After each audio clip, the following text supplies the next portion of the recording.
ونستغفره ونؤمن به ونتوكل عليه ونعوذ بالله من شرور أنفسنا ومن سيئات أعمالنا من يهده الله فلا مضل له ومن يضلله فلا هادي له ونشهد أن لا إله إلا الله وحده لا شريك له ونشهد أن سيدنا ومولانا محمدا عبده ورسوله أما بعد کئی دن سے یہ بیان چل رہا تھا کہ اللہ کا ذکر کرنے والے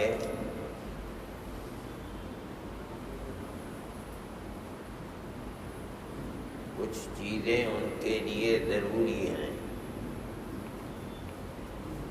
اللہ کے ذکر کی دل میں طلب پیدا ہونے کے لیے جو بنیادی شرط ہے وہ یہ ہے کہ آدمی اپنی روزی کو حلال کرے۔ اگر پیٹ میں حرام جاتا ہے تو اس سے اللہ کے ذکر کی توفیق نہیں ہوگی، اور اگر ہوگی تو قبول نہیں ہوگی۔ دوسری چیز گناہوں سے پرہیز۔ گناہ کا مطلب ہے ایسا کام جس سے اللہ ناراض ہو، جس کو معصیت کہا جاتا ہے۔ اگر آدمی گناہ کا کام کرتا ہے اور اللہ ناراض ہے تو وہ اس بندے کو ذکر کی توفیق ہی نہیں دے گا، اور اگر یہ کر بھی لے تو اللہ کے یہاں یہ ذکر قبول نہیں ہوگا۔ اسی کے ساتھ ساتھ ایک چیز صوفیہ لکھتے ہیں کہ ذکر کرنے والے کے لیے توبہ ضروری ہے۔ میں نے یہ بات کل کہی تھی کہ گناہ نہ کرنے کا مطلب یہ نہیں ہے کہ وہ بالکل گناہوں سے پاک ہو۔ یہ تو انبیاء کی صفت ہے کہ وہ گناہوں سے معصوم ہوتے ہیں۔ نبی کے علاوہ کوئی کتنا ہی بڑے سے بڑا شیخ طریقت ہو، عالم ہو، کوئی گناہوں سے پاک ہو، ایسا نہیں ہے۔ لیکن ہم میں اور متقی لوگوں میں فرق یہ ہے کہ ہم گناہ کرتے ہیں اور ہمیں احساس بھی نہیں ہوتا۔ ہم گناہ پر گناہ کرتے رہتے ہیں، جیسے ناک پر مکھی بیٹھ گئی اڑا دیا۔ لیکن اللہ کا نیک بندہ، متقی، اللہ سے ڈرنے والا، اگر غلطی سے گناہ ہو جاتا ہے اس سے تو وہ اللہ سے گڑ گڑاتا ہے، روتا ہے، معافی مانگتا ہے، وعدہ کرتا ہے کہ اے اللہ معاف کر دے، اب نہیں کروں گا۔ یہ ہے توبہ۔ یہی فرق ہے ہمارے اندر اور متقی کے اندر۔ متقی اس کو کہتے ہیں جن کے لیے جنت بنائی گئی ہے، اعدت للمتقین۔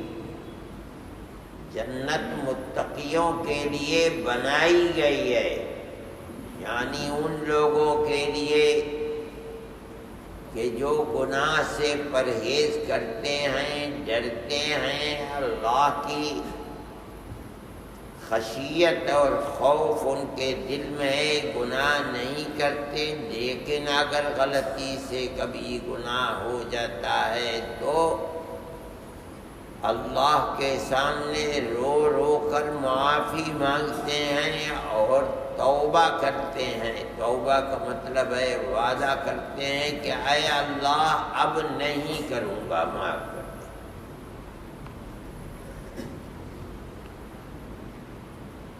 یہ ہم میں اور ان میں فرق ہے۔ اللہ کا ذکر کرنے والا آدمی، اس کے دل میں اللہ کی محبت، اللہ کی خشیت، اللہ کا خوف پیدا ہو کہ جس سے وہ اللہ کی کو ناراض کرنے والے کام یعنی معصیت یعنی گناہ نہ کرے، اللہ کے ڈر سے۔ لیکن اگر کبھی بتقاضائے بشریت اس سے کوئی گناہ ہو جائے تو یہ نہیں کہ گناہ ہو گیا بلکہ روتا ہے، اللہ کے سامنے گڑ گڑاتا ہے، معافی مانگتا ہے اور اپنے گناہ کو معاف کراتا ہے۔ یہ مطلب ہے توبہ کا، استغفار، اللہ سے اپنے گناہوں کی معافی چاہنا، اور توبہ، اے اللہ جو گناہ ہو گئے ہیں معاف کر، اب نہیں کروں گا۔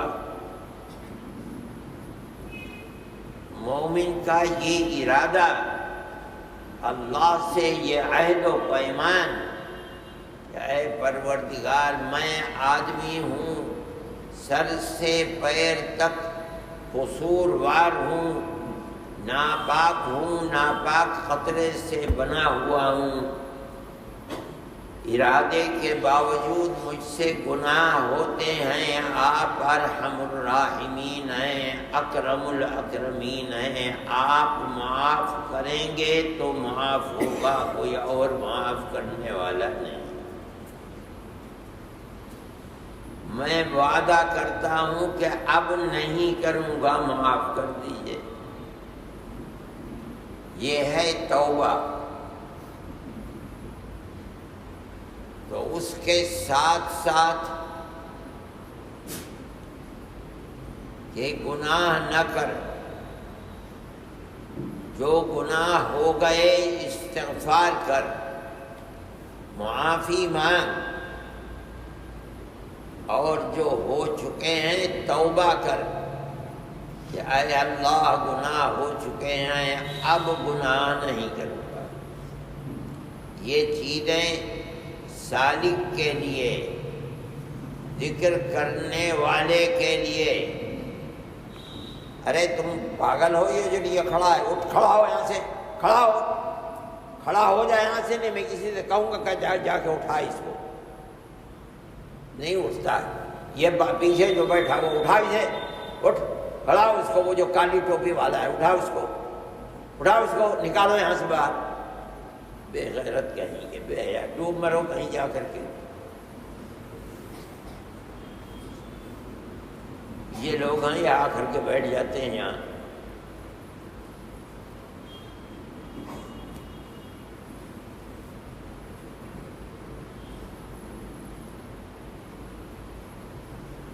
یہ جو چیزیں میں نے بتائی تھیں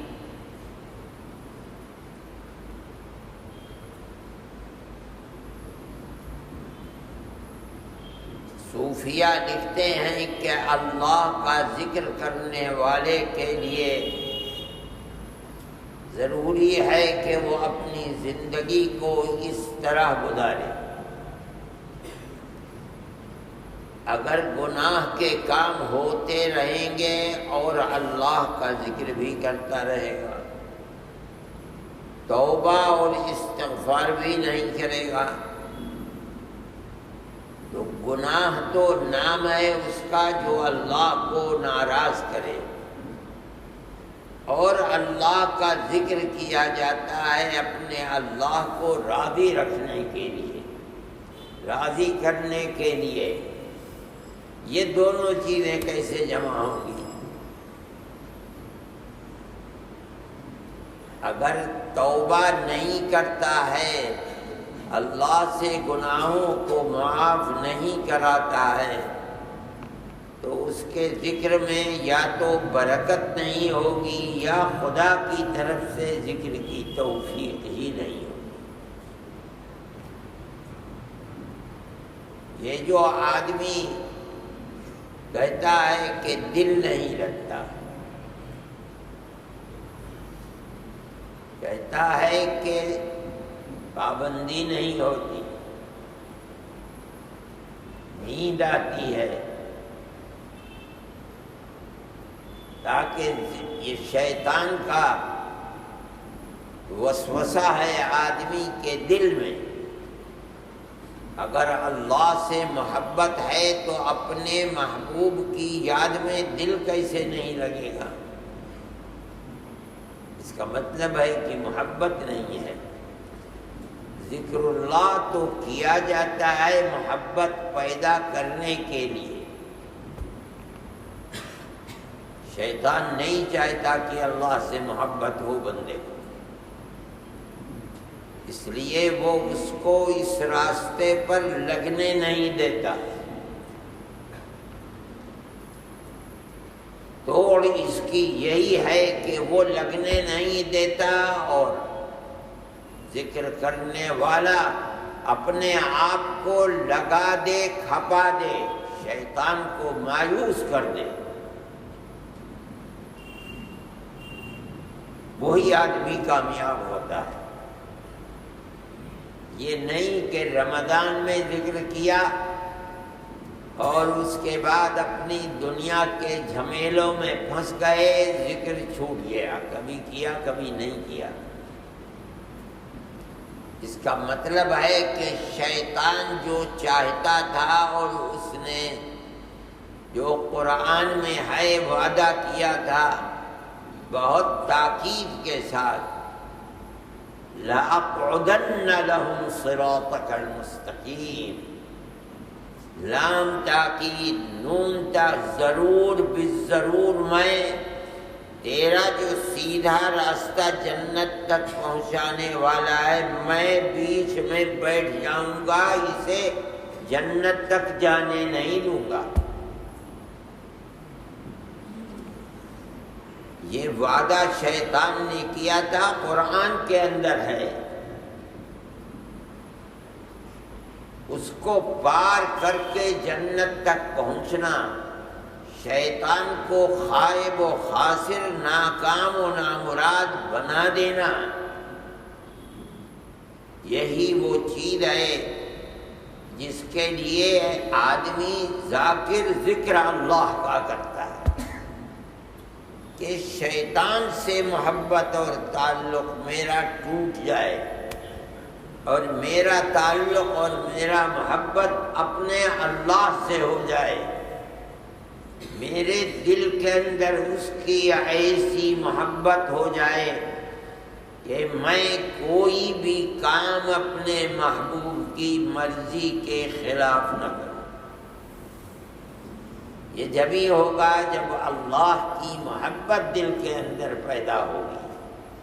ذکر کرنے والا ذکر کرتا ہے، کسی شیخ سے مرید ہوتا ہے، اس کا مقصد یہ نہیں ہے کہ مرید ہو گئے مسئلہ ختم، نہیں، مرید ہونے کا مطلب، ذکر کرنے کا مقصد یہ ہے کہ میرا تعلق شیطان سے ٹوٹ کر، دنیا سے کٹ کر صرف اور صرف اللہ سے ہو جائے، اس کی محبت دل کے اندر ہو جائے۔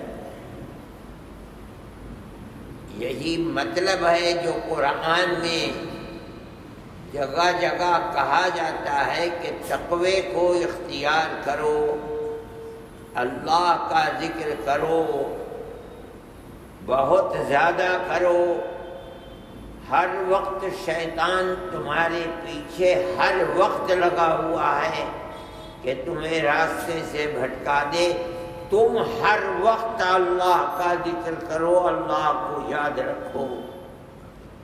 تم اگر 24 گھنٹے اللہ کو یاد رکھو گے تو 24 گھنٹے تم شیطان سے محفوظ رہو گے، اس لیے کہ جہاں اللہ کا ذکر ہے وہاں شیطان کی دال نہیں ہے. اس کا یہ مطلب نہیں ہے کہ 24 گھنٹے آدمی ہاتھ میں تسبیح لیے ہوئے اللہ اللہ کرتا رہے، نہ کمائے نہ کھائے نہ کاروبار کرے نہ بچوں کی پرورش کرے. یہ مطلب نہیں ہے. میں نے کہا تھا کہ ذکر کا مطلب ہے اللہ کی یاد. ہر وقت اللہ کو یاد رکھے. پیسے لے رہا ہے یاد رکھے کہ اس میں حرام تو نہیں ہے. پیسے دے رہا ہے تو یاد رکھے اللہ کو کہ اللہ کی رضا ہے یا دکھاوا ہے. کاروبار کر رہا ہے تو یاد رکھے کہ اللہ نے جن ماں باپ کا، بھائی بہنوں کا، عزیزوں کا، رشتہ داروں کا، آل اولاد کا حق میرے اوپر رکھا ہے، میں ان کے حق کی ادائیگی یعنی اللہ کی رضا کے لیے کر رہا ہوں یا دنیا کا کوئی اور مقصد ہے. اللہ کے ذکر سے اللہ کا تعلق اتنا مضبوط ہو جائے کہ کوئی کام بھی کرتا ہے صرف اپنے اللہ کی محبوب کی رضا کے لیے کرتا ہے. یہ ہے مطلب. یہ مطلب نہیں ہے کہ ہاتھ میں تسبیح لو اور مسجد میں بیٹھ جاؤ سارے کاروبار کو آگ لگا دو. نہیں، کاروبار کرتے ہوئے بھی اللہ کو یاد رکھو. حرام کو اس میں گھسنے نہ دو. دیتے ہوئے ہمیشہ اللہ کو یاد رکھو. اس میں ریا، دکھاوا اگر ہے تو وہ اللہ کے لیے نہیں. کما رہا ہے تاکہ بہت بڑا دھن والا بن جاؤں، مالدار بن جاؤں، یا کما رہا ہے تاکہ جن کا حق ہے ان کے حق کو ادا کر سکوں، میں اپنی اولاد کی تربیت کر سکوں. اگر میں ان کے اوپر خرچ نہیں کروں گا، اولاد دوسروں سے مانگنے پر لگ گئی، زندگی برباد ہو جائے گی. ان کا حق ادا کرنے جو حق اللہ نے میرے اوپر رکھا ہے، یہ ہے اللہ کو یاد رکھنا. اللہ کے یاد کا یہ مطلب نہیں ہے کہ ساری دنیا سے الگ تھلگ ہو کر کے جنگل میں جا کر کے اور وہاں سب کے حقوق کو چھوڑ کر کے ایک طرف لگ جائے. یہ نہیں ہے. کل قیامت کے دن جن کے حقوق تھے ماں باپ کے، بیوی کے، بچوں کے، پوچھا جائے گا کیا حق ادا کیا جائے گا. یہ مطلب ہے اذکروا اللہ ذکرا کثیرا. ذکر کرو، اللہ کو یاد کرو، بہت یاد کرو.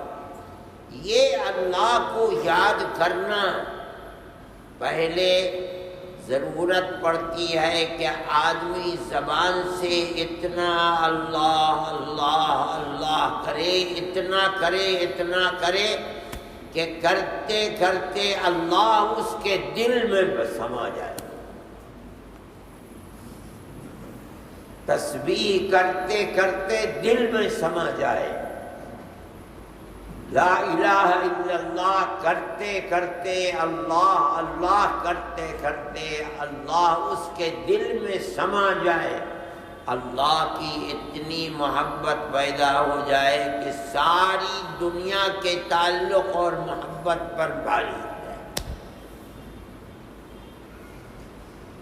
یہ اللہ کے ذکر سے پیدا ہوتی ہے. ہم نے حضرت رحمت اللہ علیہ کو دیکھا کہ کبھی کبھی میری والدہ کہتی تھی کہ یہ ضرورت ہے، یہ ضرورت ہے. آپ کو تو ایسا لگتا ہے جیسے کسی سے کوئی تعلق ہی نہیں.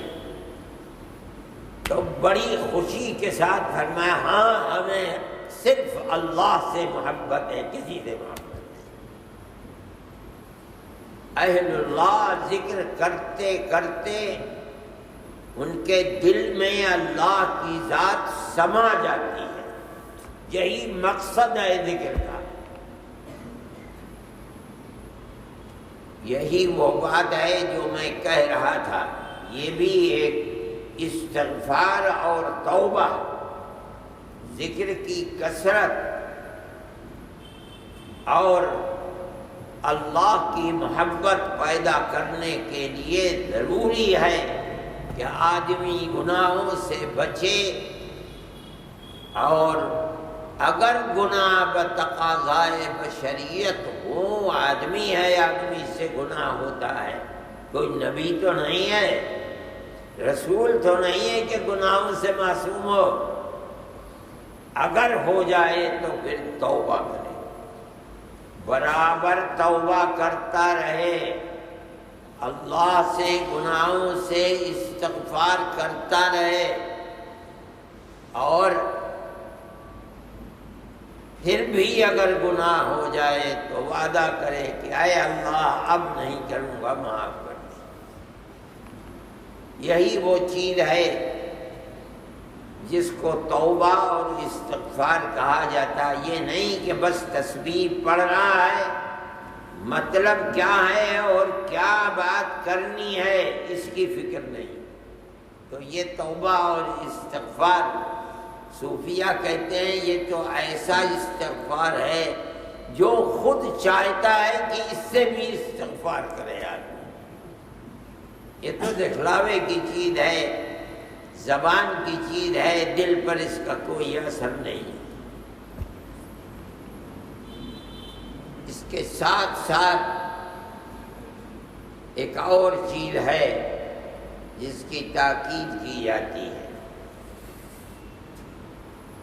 عقل حلال، گناہ نہ کرنا،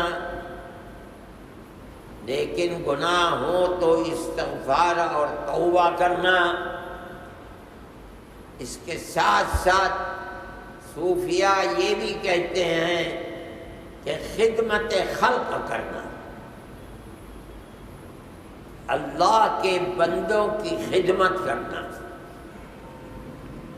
ان کی دنیا کی ضرورتوں کو پورا کرنا یہ تو ہے، لیکن خدمت خلق کا صرف یہی مطلب نہیں ہے. بہت بڑا مطلب یہ ہے کہ مخلوق کے دنیا کے تعلق سے ہٹا کر کے ان کو آخرت سے متعلق کرنا. یہ بھی خدمت خلق ہے. صحیح ہے، پریشان حال کی پریشانی میں مدد کرنا جتنی طاقت ہے خدمت ہے، لیکن ایک بے راہ رو آدمی کو راہ پر لگانا،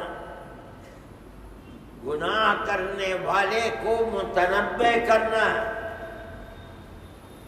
اپنی عاقبت خراب کرنے والے کی خدمت یہ ہے کہ اس کے انجام کو بہتر بنانا.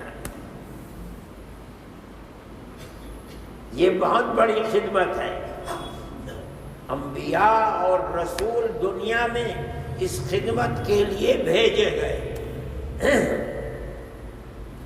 لوگوں نے ان کو جھٹلایا، ان کو مارا، یہی نہیں قتل کر دیا. قصور کیا تھا؟ صرف ایک قصور تھا کہ یہ ہمیں یہ کہتے ہیں کہ تم جو کر رہے ہو غلط ہے، بت پرستی نہ کرو، اللہ کی پرستی کرو۔ اگر وہ یہ چھوڑ دیتے کوئی بات بھی نہیں تھی۔ اور ان کا کام یہ تھا کہ یہ دنیا میں رسول بنا کر بھیجے ہی گئے تھے، اس لیے کہ ان کی آخرت کے راستے پر انہیں لگاؤ، صراط مستقیم پر۔ جو کر رہے ہیں بت پرستی، اس سے روکو۔ یہ نہیں ہو سکتا کہ اللہ جو حکم دیتا ہے رسول اللہ کو، رسول اللہ وہ بات نہ کرے، یہ نہیں ہو سکتا۔ انہوں نے قتل کیا، وہ قتل ہو گئے، مگر باز نہیں آئے۔ اللہ کے نبی مکے میں تھے،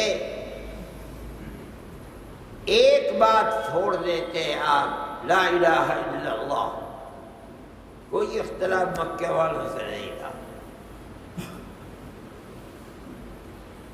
یہ بھی خدمت خلق ہے، لیکن انبیاء کا طریقہ کیا ہے؟ قرآن کہتا ہے لعلک باخع نفسک الا یکونوا مؤمنین۔ اے محمد، ایسا لگتا ہے کہ تم تو اپنے جان کو کھو ڈالو گے کہ یہ ایمان کیوں نہیں لاتے۔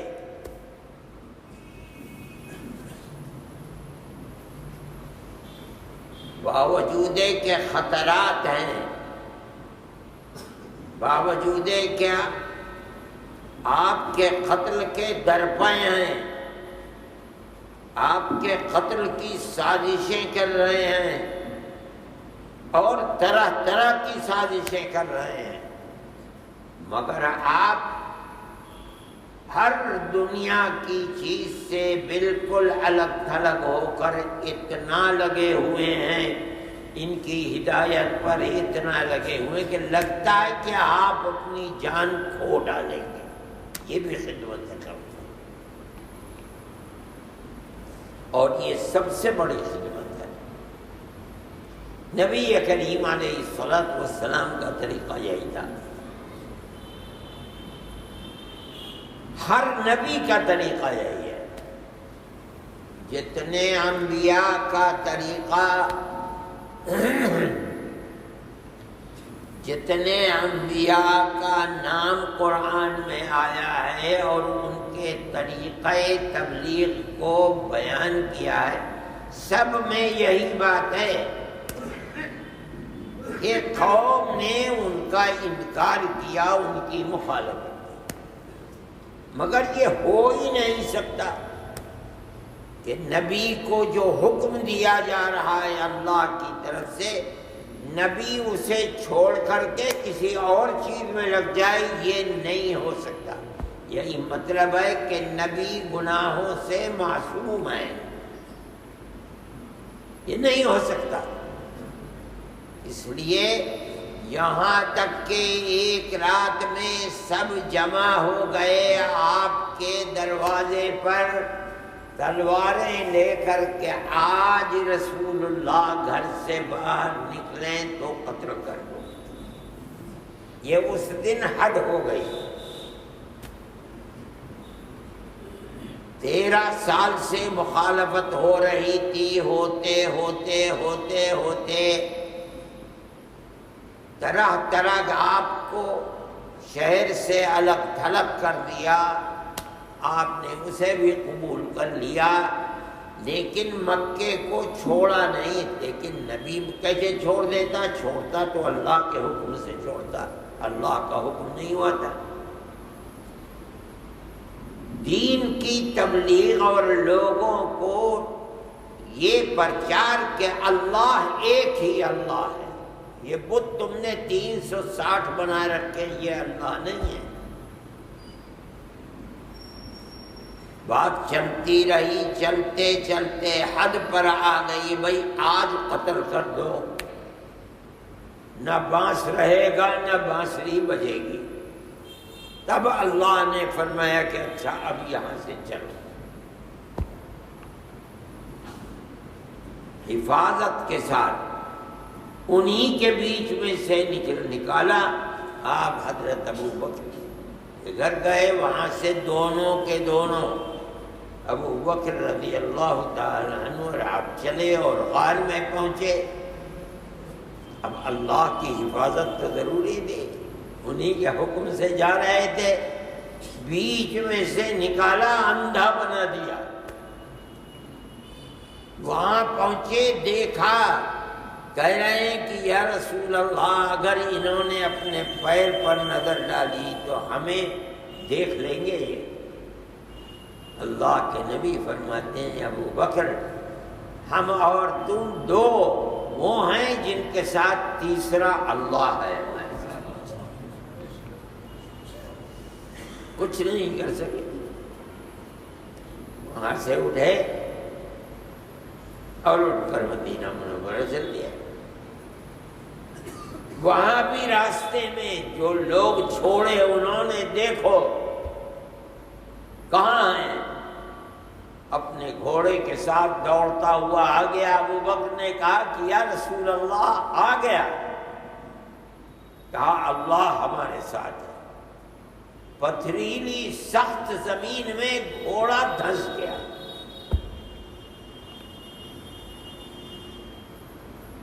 کہنے لگا میں جانتا ہوں کہ محمد نے بد دعا کی، ورنہ یہاں دھنسنے کا کیا ہے، کوئی کیچڑ نہیں ہے، ریت نہیں ہے، گیلا ریت جس میں پیر دھنستے ہوں.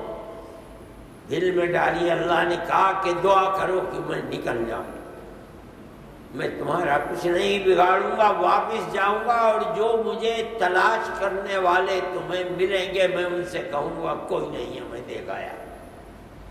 آپ نے دعا کی، گھوڑا نکل گیا. ہر وقت حفاظت ہو رہی ہے، اللہ کے حکم سے چلے. نبی اپنی جگہ سے ہٹ جائے یہ نہیں ہو سکتا،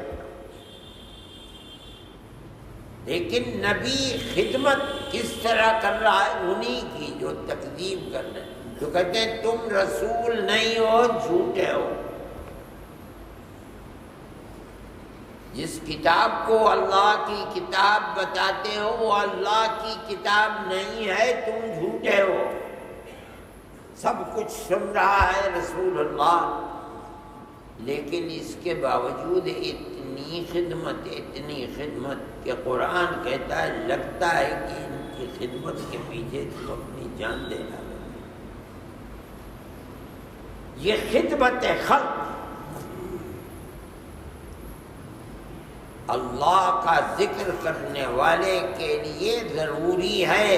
یعنی مطلب کیا ہے کہ اللہ کے انبیاء کی صفت یہ ہے کہ ان کو اللہ اپنی امت سے، اللہ کے بندوں سے بڑی محبت ہوتی ہے. اسی لیے تو ان کی آخرت بنانے کے لیے جان دیتے ہیں. اللہ کے ذکر کرنے والوں کو بھی اللہ کے نبی کی طرح اللہ کے بندوں سے محبت ہونی چاہیے.